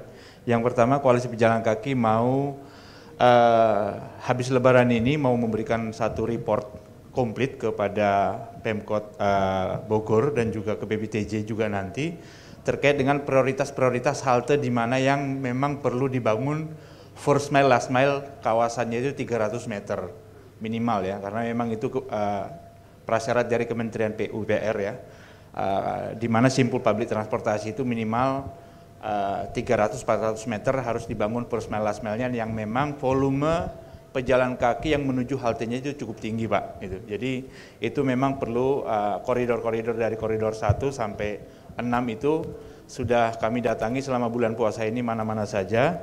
Mungkin nanti di habis Lebaran ini kami akan sampaikan itu. Yang berikutnya adalah mungkin pertanyaan ke Bu Dewi. Apakah bisa ditambah, ini masukan ke Koalisi Pejalan Kaki banyak sekali karena penumpang KRL itu saat ini, KRL itu sudah sampai jam 12 malam, sedangkan yang bis kitanya kan masih sampai jam 10 kalau tidak salah ya Bu. Jadi ini bagaimana jam operasionalnya atau memang harus adakah nanti ditambah Amari, bis Amari gitu ya, bis angkutan malam harinya yang memang bis kita untuk bisa melayani ya teman-teman yang pengguna KRL yang memang sangat kebingungan untuk mencari alternatif angkutan setelah bis kitanya sudah tidak beroperasi setelah jam 10 gitu. Jadi alternatif itu.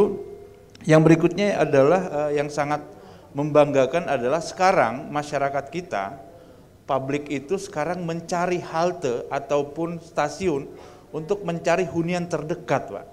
Gitu. Jadi dulu kan iklannya adalah 1 kilometer dari mulut tol. Kalau sekarang tidak, 5 menit dari stasiun, 5 menit dari halte bis. Gitu. Jadi saya kira dengan adanya kehadirannya bis kita di Kota Bogor ini menjadi satu ekosistem baru ketika BPTJ sudah menghadirkan ekosistem publik transportasi yang memang tidak bisa dipisahkan dari fasilitas pejalan kaki dan juga fasilitas pesepeda.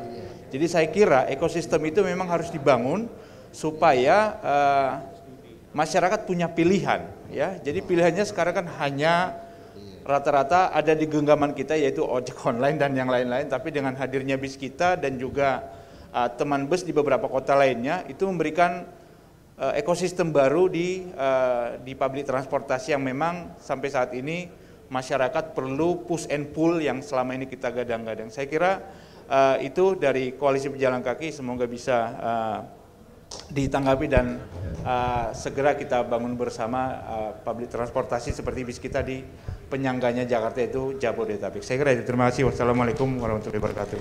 Waalaikumsalam. Terima kasih sekali untuk Pak Alfred. Ini tadi nampaknya menyebut juga untuk narasumber kita Ibu Dewi ya tadi ya. Pertanyaan juga tadi disampaikan. Sebelum ke Bu Dewi, saya tadi melihat Mbak Faila dari ITDP hadir. Kalau hadir kami undang untuk menyampaikan masukannya. Sudah pulang? Oke. Wah, sudah ditinggal kita pada Ada kawan dari Transjakarta, Mas Hendriansah, bisa sharing dong pengalaman apa yang di Transjakarta, bagaimana mengintegrasikan layanannya, gitu. Ayo sharing ya, 2 menit cukup lah, gitu. Silakan. Silakan, Mas Pak. Hendriansah.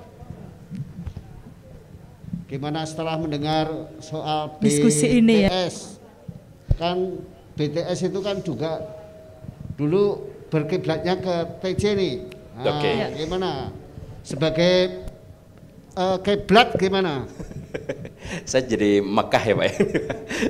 Oke, jadi untuk by the service sendiri sebenarnya yang tadi sudah dibahas oleh para panelis gitu, bahwa memang harus ada komitmen antara pemerintah dan juga swasta yang akan terlibat, begitu. Dan dua hal ini memang harus bersinergi, di mana pemerintah satu menyiapkan anggarannya, yang kedua menyiapkan infrastrukturnya, begitu. Bukan sekedar oke, saya siapkan uangnya nih gitu, tapi infrastrukturnya juga disiapkan, haltenya atau bus stopnya atau jalur khususnya mungkin jika memungkinkan gitu. Kalau tidak memungkinkan berarti tempat pemberhentian busnya dibikin yang tidak mengganggu jalur begitu. Itu dari sisi pemerintah. Kemudian dari sisi swastanya siap berkomitmen untuk berinvestasi, siap menjalankan bisnis dengan good corporate governance gitu ya. Sehingga ada timbal balik yang akan menguntungkan pelanggan gitu. Pelanggannya adalah para pengguna transportasi publik begitu. Sehingga nanti akan muncul ekosistem bertransportasi umum baik ya dimanapun di Indonesia begitu. Menurut saya dua komitmen ini harus dijaga Pak, karena kalau salah satunya tidak berkomitmen penuh atau sebagian, misalkan pemerintah oke, saya siapkan anggarannya saja, infrastrukturnya ntar deh, bus yang berhenti juga nanti akan berhenti di mana, ntar ditabrak dari belakang dan seterusnya. Tadi dari Ibu yang pejalan kaki Ibu Kota Bogor, nanti bingung juga tuh mau naik bus dari mananya gitu, nanti yang disabilitas bagaimana dan seterusnya. Nah sehingga kolaborasi, ya kalau bahasa di DKI Jakarta sekarang sedang hitnya adalah kolaborasi antara pemerintah dengan swasta, ini memang harus seiring sejalan sehingga kualitas yang diberikan untuk pelanggan atau untuk masyarakat itu bisa maksimal. Kurang lebih itu Pak Darman Ningtyas yang bisa kami sampaikan. Baik, terima kasih untuk sharing-sharingnya. Mungkin dari Ibu Dewi tadi ya menanggapi pertanyaan, silakan. Terima kasih Untuk pertanyaannya tadi adalah ditambah jamnya ya. Masukan akan kami tampung, nanti akan kami bicarakan kepada terutama untuk Wali Kota Bogor, karena waktu itu kan ditentukan sampai jam 10 malam Pak kami beroperasi.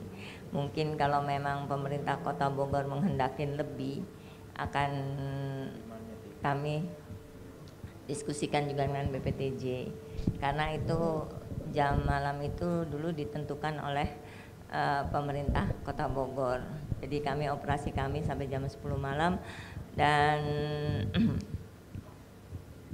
memang sekarang betul seperti Bapak katakan, orang sekarang mencari tempat tinggal adalah paling dekat dengan transportasi umum. Apakah itu stasiun atau halte bis gitu kan. Itu besar harapan saya juga sebagai operator bis kita bisa melayani masyarakat Kota Bogor dengan lebih baik lagi. Dan mungkin kalau di kita Kota Bogor akan mendapatkan koridor 3 dan 4. Ini usulan saya sih nanti disabilitas akan lebih banyak lagi, karena memang sekarang disabilitas itu setiap koridor cuma 1 unit. Dan saya juga merasa harusnya bisa melayani lebih banyak lagi dengan kita membuat bis disabilitas. Terima kasih. Baik, terima kasih Ibu Dewi atas jawabannya. Ini terakhir banget ini. Dari tadi kita sudah ada closing statement dari Ibu Ina, dari Ibu Dewi, kemudian dari Pak Mul juga ini, dan juga dari Profesor Jo, dari Pak Tatan. Ini yang belum, silakan Pak. Baik, terima kasih. Tentu saya ucapkan terima kasih kepada teman-teman yang hadir di sini maupun di Zoom atas acara ini. Ini dalam rangka kita membangun sebuah peradaban baru dalam angkutan umum. Kemudian yang kedua, saya juga mengajak Pak, kalau waktu saya zaman sekolah tahun 2000 di Inggris itu, transportasi itu sudah marketing point seperti Pak Sitorus tadi. Di Indonesia kan baru sekarang. Jadi yang mengoreksi itu tidak hanya pemerintah, tetapi masyarakat juga mengajak kepada pimpinan daerahnya bahwa investasi transportasi, pembangunan transportasi itu adalah investasi. Jadi bukan dianggap sebagai biaya, karena multi efeknya bagi masyarakat cukup besar. Yang ketiga, mungkin saya tutup bahwa tadi saya ingin mengulang, naik angkutan umum jadikan gaya hidup masyarakat perkotaan. Terima kasih. Baik, terima kasih Pak Tatan. Pak Dharma? Ya, saya menggarisbawahi Pak Tatan itu, dan itu yang saya lakukan. Jadi kalau saya ini nggak hanya sekedar ngomong, tapi saya merasa bangga naik angkutan umum. Ya. Nah, itu saya kira kuncinya gitu. Jadi ya saya ke stasiun televisi saya juga naik angkutan umum. Naik angkutan umum ya Pak. Kira-kira gitu. Jadi saya kira memang kuncinya itu. Tapi dari diskusi tadi sebetulnya proses pembangunan BTS ini sebetulnya berlangsung lama. Benar. Cuma selalu mengalami dinamika. Nah kali ini mengalami satu kemajuan. Titik cerah seperti ini akan tercapai di tempat-tempat yang lain. Karena itu kita beri aplaus kepada BPTJ maupun PT Kojari yang sudah berhasil mengembangkan BTS. Mari kita beri aplaus dulu. Baik, saya persilakan Sesa untuk Baik, dan demikian tadi juga ya untuk diskusi kita di sore hari ini untuk narasumber kita, untuk Pak Tatan Rustandi, terima kasih atas waktunya. Kemudian juga terima kasih untuk Ibu Dewi Jani Chandra, dan juga terima kasih untuk Ibu Irna Kusmawati yang sudah hadir di sore hari ini untuk diskusi kita, dan juga terima kasih untuk Profesor Dr. Jo Hermansyah Johan yang bergabung bersama kami via online. Profesor Jo, terima kasih. Nampaknya sudah, belum. Baik, terima kasih Profesor Jo. Kemudian juga terima kasih untuk Pak Mulyadi ini dari Dishub Semarang. Sama-sama Mbak, terima kasih juga. Baik, terima kasih. Dan demikian tadi untuk diskusi kita di sore hari ini, Ngopi Jabodetabek, ngobrol persoalan transportasi Jabodetabek dengan temanya adalah Bis Kita Inspirasi Angkutan Umum Perkotaan Terintegrasi di Bodetabek. Terima kasih juga untuk Anda tamu undangan yang sudah hadir via offline, dan juga pastinya doa untuk kita semua adalah tetap jaga kesehatannya, dan untuk kalian yang berpuasa, selamat menjalankan ibadah puasa. Terima kasih, salam sehat.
Selamat sore untuk para tamu undangan. Ini karena sudah azan, silahkan untuk Anda yang ingin berbuka boleh.